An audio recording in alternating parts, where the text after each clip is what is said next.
Top 3 Scariest Farm Horror Stories You Won't Be Able to Shake Off. Story 1. The Harvest of Eyes. It started as a simple job, a few days' work on a farm far off the beaten path. James was used to the quiet, the isolation. That's why he took the offer to work on the farm in the middle of nowhere. No internet, no distractions. Just the field, the crops, and the endless quiet of the countryside. The first night was peaceful, too peaceful. He made his way to the small cabin where he would be staying. But as the darkness settled, he began hearing strange noises outside, scratching like something was trying to claw its way through the earth. When he opened the door, nothing was there. The next day, James was sent out to the farthest corner of the farm. There, the crops were unusually thick, more lush than any field he had ever seen. As he worked, he noticed something odd. At the base of each plant, hidden in the dirt, eyes. Hundreds of eyes, buried beneath the soil, staring up at him. The wind picked up, and the rustling of leaves became deafening. The eyes seemed to blink, shifting in the earth like they were alive. James froze. Then something moved. A shadow beneath the crops. Something was watching him. That night, it wasn't just scratching. It was pounding, relentless, as if something buried deep beneath the ground was trying to break free. James ran, but when he reached the farmhouse, the door was already wide open.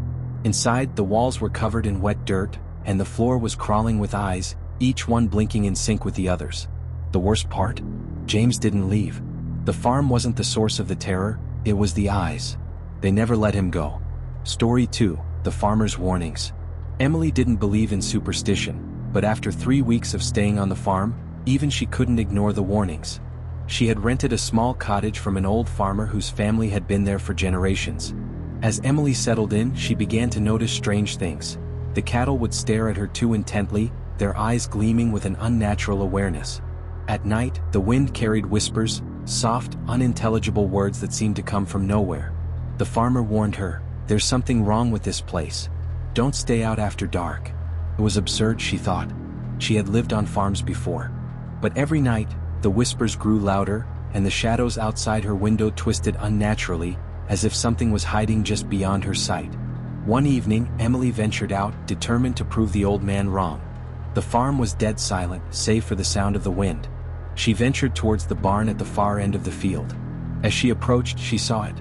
The barn door was wide open, a thick, unnatural fog pouring out. Inside, the air was cold and damp, and the floor was slick with something wet.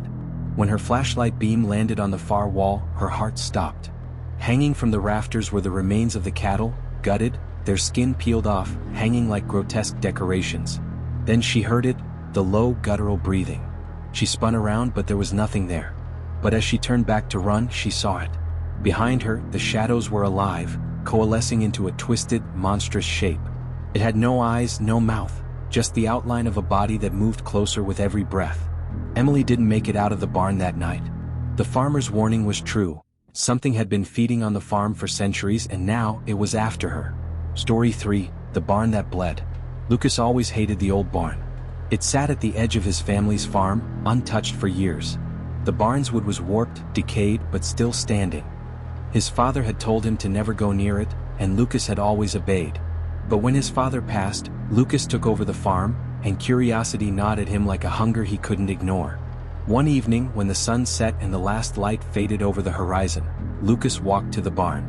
The door creaked as it opened, the dark interior swallowing the light from his lantern. As he stepped inside, the floorboards groaned under his weight, and the air grew thick with the smell of rot. But what he found inside was worse than the decay. The walls were lined with old, dried blood.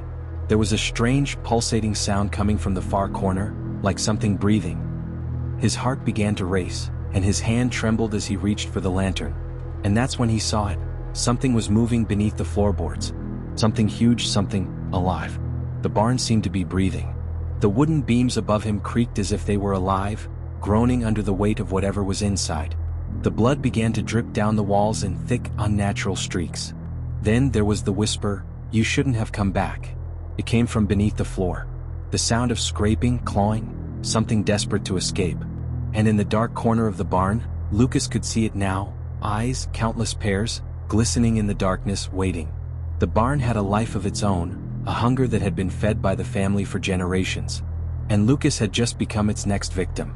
The farm you thought was peaceful, the land you thought was just soil and crops. It's much darker than you ever realized. The evil that festers beneath the surface, the presence that never leaves, is always there, waiting for its next victim.